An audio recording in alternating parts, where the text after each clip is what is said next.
Zone Rouge vous est présenté par EP Events.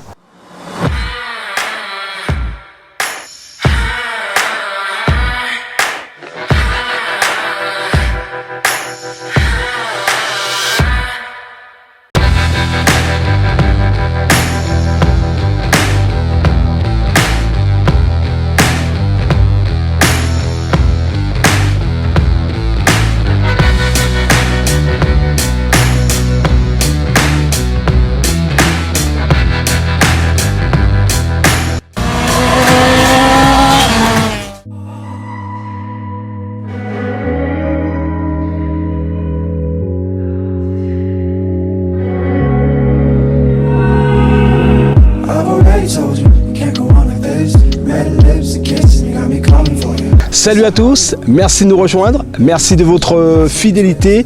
Permettez-moi tout d'abord de vous souhaiter le meilleur pour 2024. 4 janvier 2024, quelle affiche pour ce numéro 251, nouvelle saison. Découvrons ça tout de suite avec l'essentiel de l'actualité. Loïc Derussy, nouveau patron du sport automobile en Guadeloupe pour la 4e fois de sa carrière d'amateur. Comment résume-t-il cette saison à rebondissement? Comment a-t-il vécu son abandon au rallye de la montagne? Qui est réellement ce pilote Mitsubishi du Caribbean Sweetness?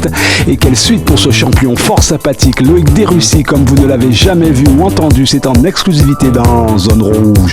Zone Rouge, toujours une actualité d'avance, une pure montée d'adrénaline. Zone Rouge, c'est ici et nulle part ailleurs. Zone Rouge, c'est parti.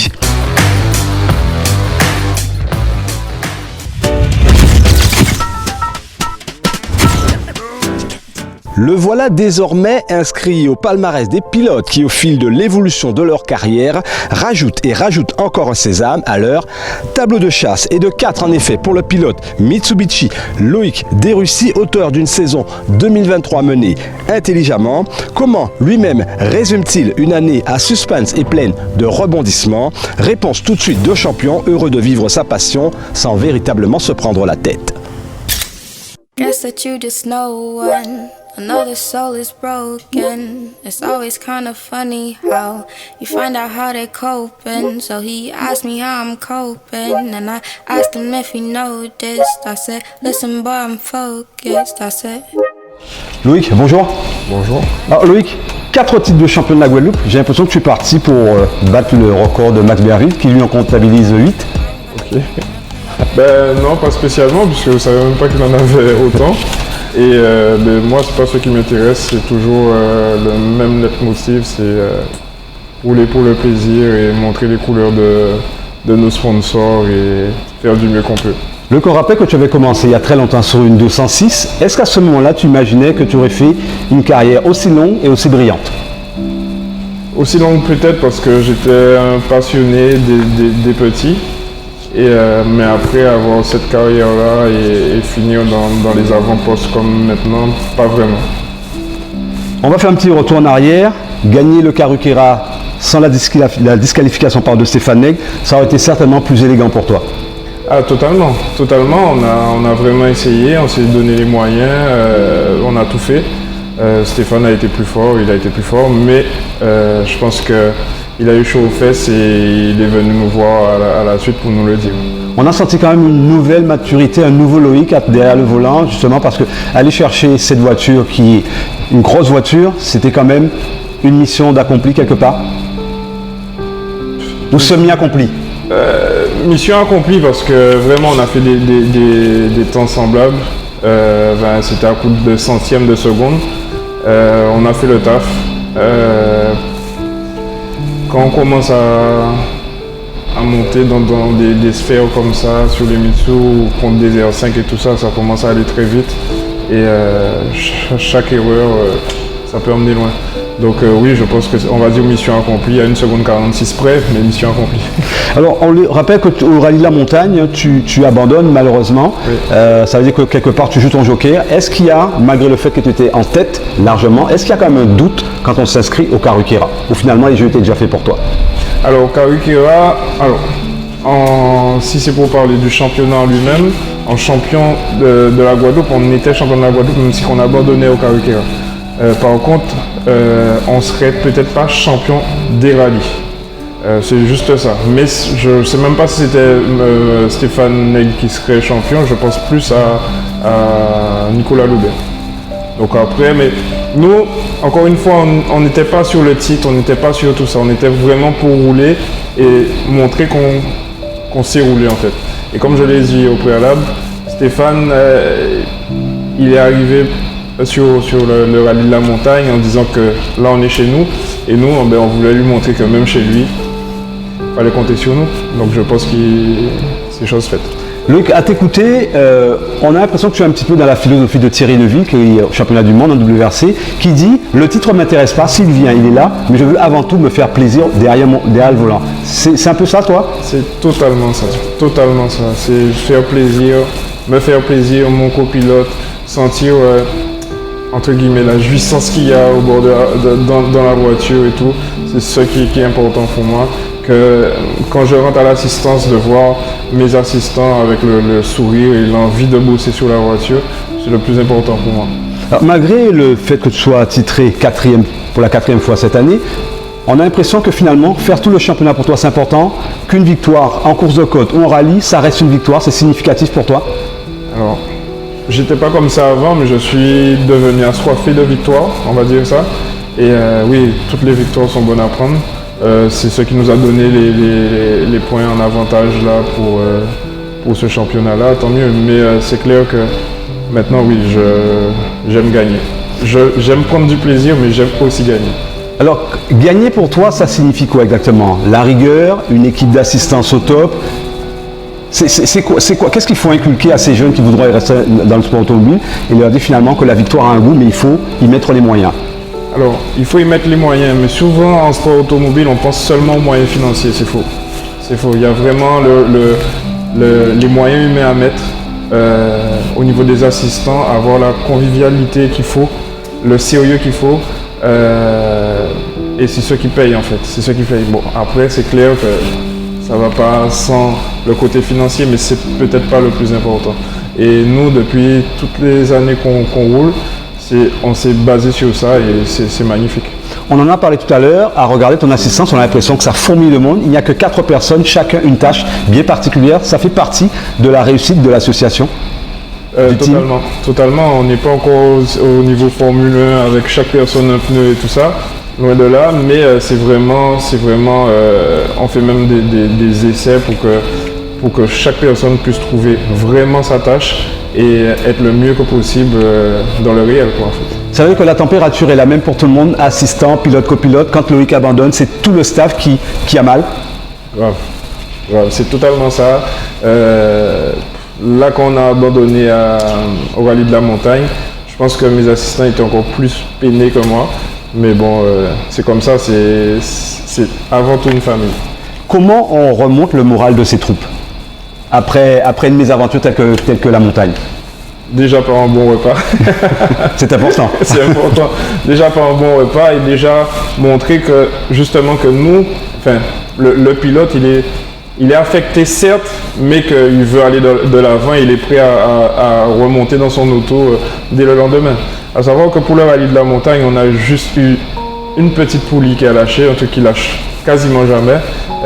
Peut-être qu'il y a beaucoup de gens qui étaient contents à se dire il a cassé le moteur, il a cassé ci. C'était juste petite poulie et que la Mitsu, à côté de moi, elle reste quand même fiable. Loïc, quand on te voit au parc fermé, dans la voiture en spécial, tu as toujours cet air décontracté. Est-ce que c'est une façon de déstabiliser l'adversaire? Je pense pas à l'adversaire. Je pense déjà, on m'a toujours appris et j'ai pris ça déjà pour argent comptant, on va dire. Il faut vraiment avoir le sourire et prendre le plaisir dans ce qu'on fait. Si c'est pour faire quelque chose avec de la rancœur ou autre, ça passe pas. Donc nous, c'est beaucoup d'amour avant tout et c'est comme ça qu'on arrive à avancer. Apparemment, ça marche. Loïc, de saison en saison, on mûrit? Totalement. Dans quel domaine précisément? Dans tout. Dans tout, on devient moins fougueux, plus sage, plus technique, de meilleure préparation, que ce soit physique ou autre, et plus réfléchi. C'est le plus important. Loïc, en toute franchise, une Mitsubishi ne doit pas être devant une R5. Comment tu expliques ça? Ah, il ne sera pas content. Non, une Mitsubishi, il y a beaucoup de gens dans le sport automobile qui référencent cette auto à un tracteur.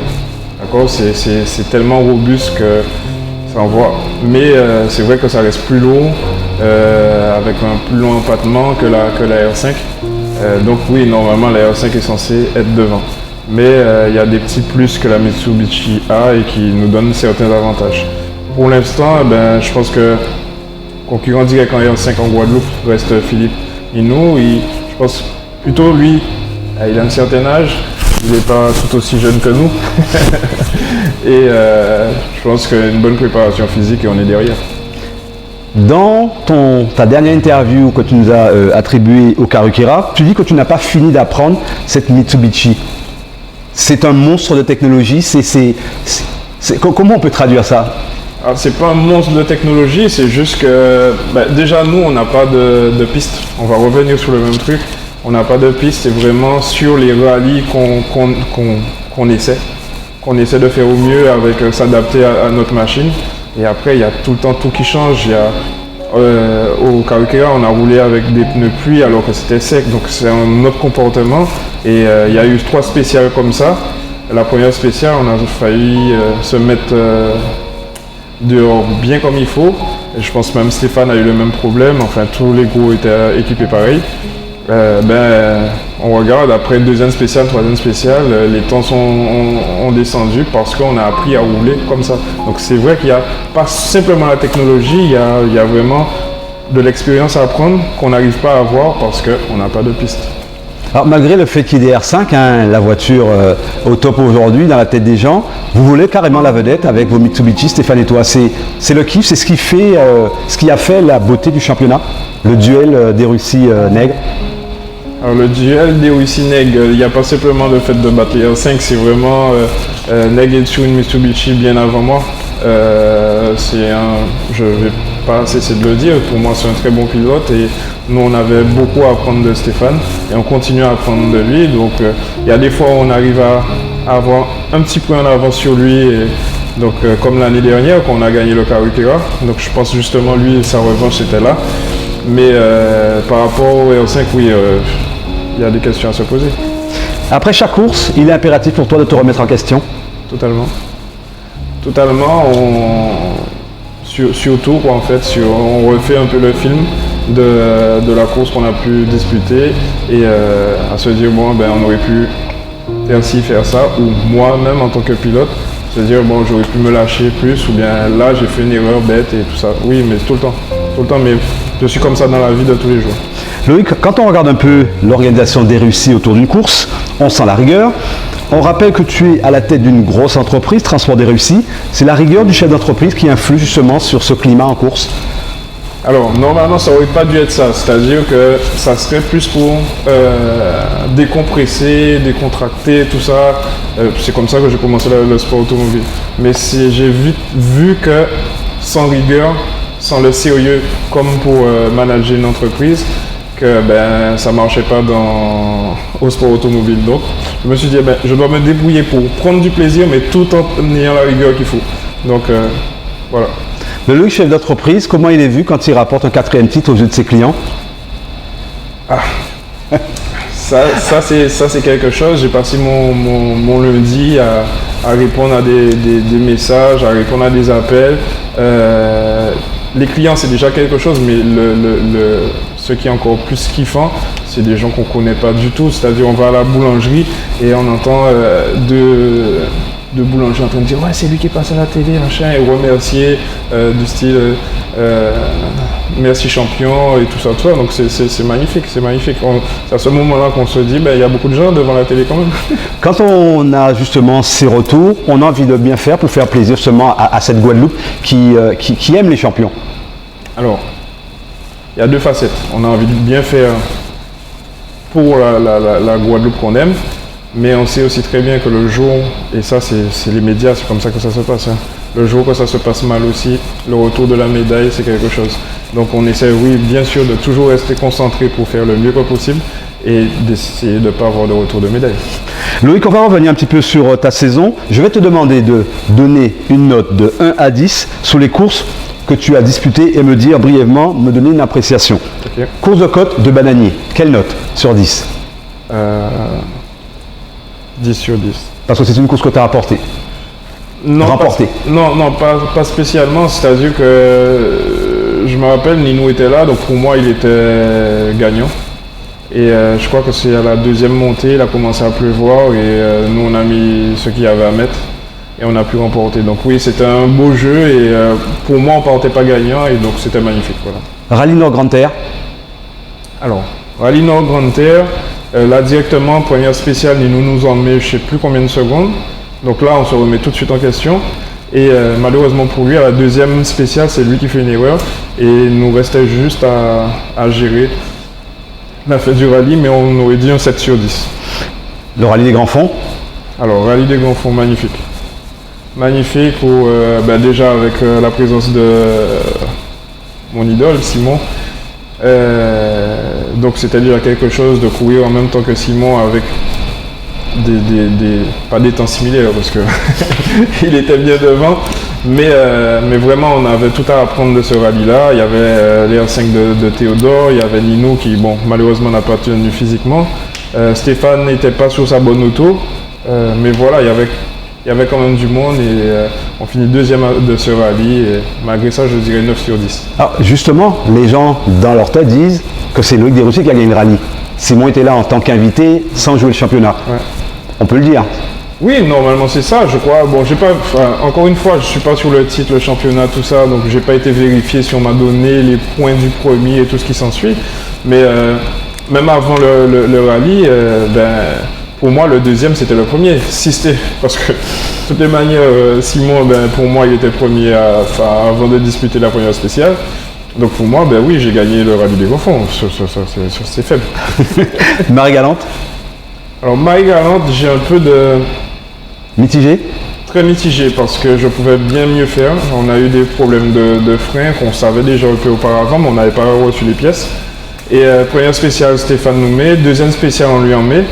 Et derrière, je pense vraiment qu'on aurait pu bien mieux faire. C'est-à-dire qu'on ne connaissait pas comment étaient les hôpitaux à Marie-Galante. Donc on a gardé un peu sous la pédale. Mais je regrette un peu. La note alors pour Marie-Galante? On va dire allez, quand même un 10 sur 10. Pourquoi? Parce que c'est l'île Sœur et c'était magnifique, le voyage et tout. Je vais mettre un 10 sur 10 quand même. Village, course de côte de village. Ah, village, là on a... Là, village, je ne peux pas utiliser le terme de mon ami, comment il s'appelle encore, Jean-Marc Chaville. Mais là, il y avait des ambulances après village, oui. Et c'est ceux qui a peut-être travaillé beaucoup, Stéphane Ocor, donc je vais dire 10 sur 10 aussi. La course de côte des Mamelles. Course de côte des Mamelles, oui, j'ai eu des soucis, j'ai pas disputé toutes les montées. Et à la dernière montée, on arrive à faire un temps... Un beau temps, ce qui nous met sur la deuxième marche du podium. Mais c'était pas dit du tout, parce qu'avec les problèmes qu'on a eu toute la journée, c'était chaud. Une moyenne quand même pour la course de côte de... On va dire un 6 sur 10. Rail de la montagne, bien sûr. Est-ce qu'on va mettre un 0 pointé? Non. Non. On va pas mettre un 0 pointé, puisque le combat était magnifique, avant qu'on casse. Non, pas du tout. Pas du tout, ça reste de belles spéciales sur la Basse-Terre, une bonne organisation de la Caraïbe. Non, malgré ça, allez, on met juste la moyenne, 5 sur 10. Et bien sûr, pour conclure, le rallye Karuquera. Le rallye Karuquera, je vais mettre 9 sur 10. Parce qu'on a vraiment bataillé, on a vraiment pris notre pied, il y avait vraiment l'osmose avec mon copilote mec. Ça, il y avait une hauteur et on n'a pas pu faire ce qu'on voulait, mais quand même, ouais, top. Loïc, il y a toujours un homme discret dans la foule, un homme qui t'épaule, ton père. Il y a un échange avec lui avant la course où un regard suffit, ce regard qui dit « Bon courage mon fils ». Comment ça se passe? C'est spécial parce que... Il y a l'émotion? Ouais. C'est normal, c'était le but recherché. On passe à la suivante, on revient à cette question. Caribbean Sweetness, c'est le nom de ton écurie. Ouais. Qu'est-ce qui se cache derrière cette appellation? Alors, déjà, derrière cette appellation, on va dire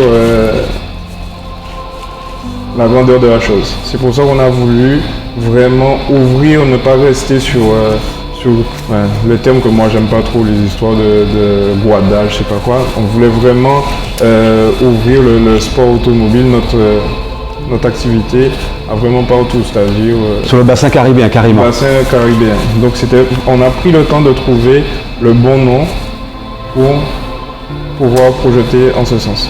Et je pense qu'on a bien trouvé parce qu'on est un des rares à voyager le plus sur la Martinique, la métropole, et même notre souhait, ça serait faire un petit Barbade. Oui, Barbade, ça représente, il paraît que Barbade, c'est notre planète. Le sport automobile, c'est une culture. Le sport auto est une véritable culture à Barbade. Totalement. Bon, personnellement, mes parents me tannaient pour que je puisse apprendre l'anglais mieux que ça. Là, on a roulé en MR avec les Barbadiens. J'ai dit 2 petits mots et tout ça, et je préférais être mieux pour pouvoir partager beaucoup plus avec eux. Mais oui, il est vrai que Barbade, à ce qu'on entend, c'est une ferveur pas possible. Et un jour, oui, il faudrait qu'on y arrive.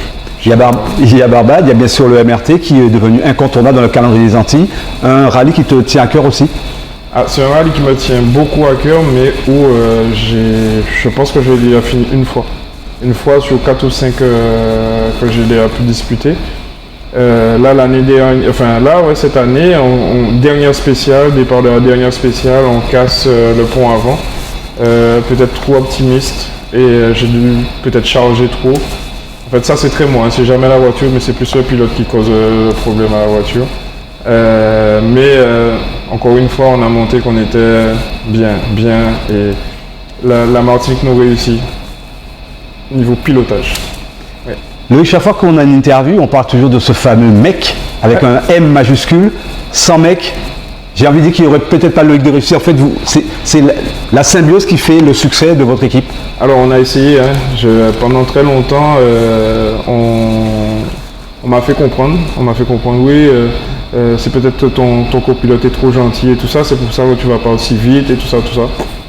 Et donc, on avait commencé à aller vite. Et je me suis dit, bon, je veux bien savoir, est-ce que un autre copilote, voire professionnel, que j'ai fait rentrer Florian Barral il y a 2 ou 3 ans. On se rappelle pour les grands fonds, bien sûr. Pour les grands fonds qu'on avait abandonnés malheureusement, mais qui nous a, avant tout, c'était beaucoup pour nous apprendre.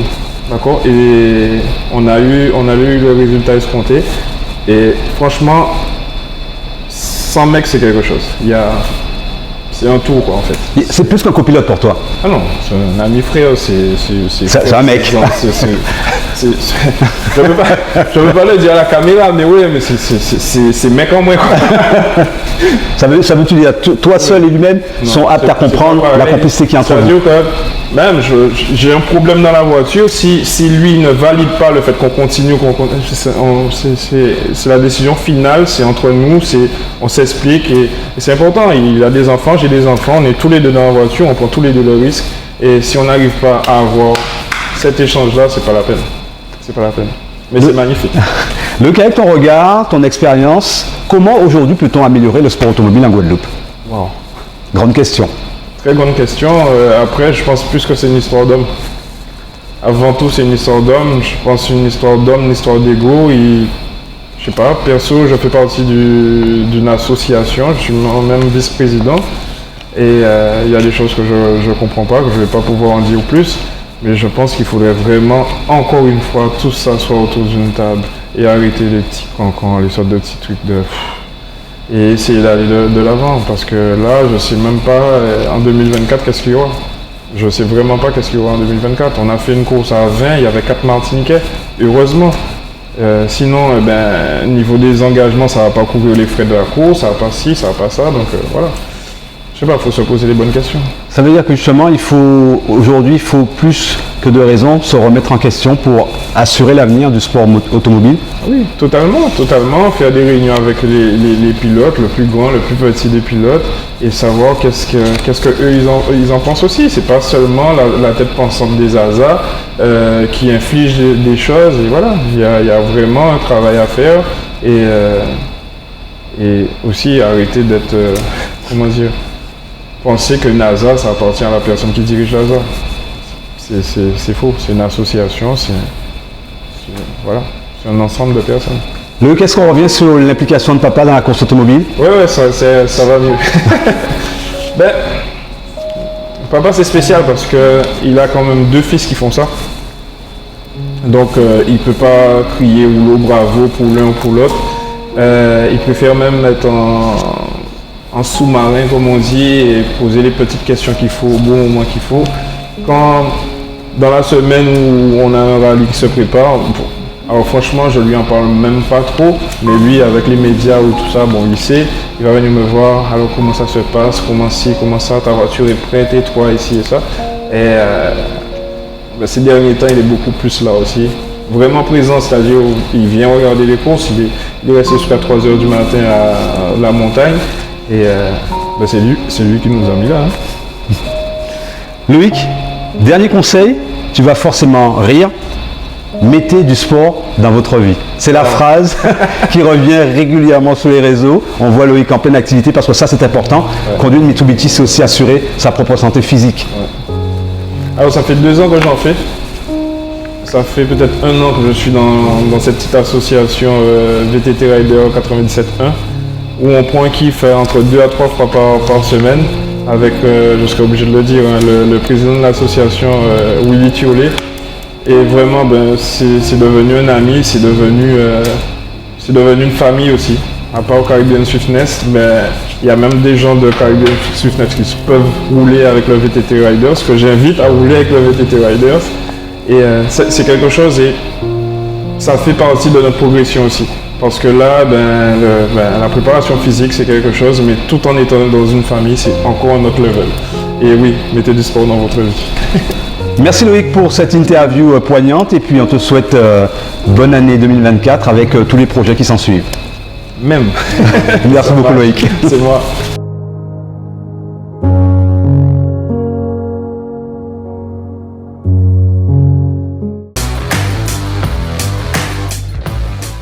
Zone Rouge, c'est terminé pour ce soir. Merci d'être resté en notre compagnie. Avec qui ferons-nous un bilan de la saison 2023 jeudi 11 janvier? À vous de deviner. Prenez soin de vous. Prudence sur la route. À la semaine prochaine. Nous, en attendant, on coupe les moteurs.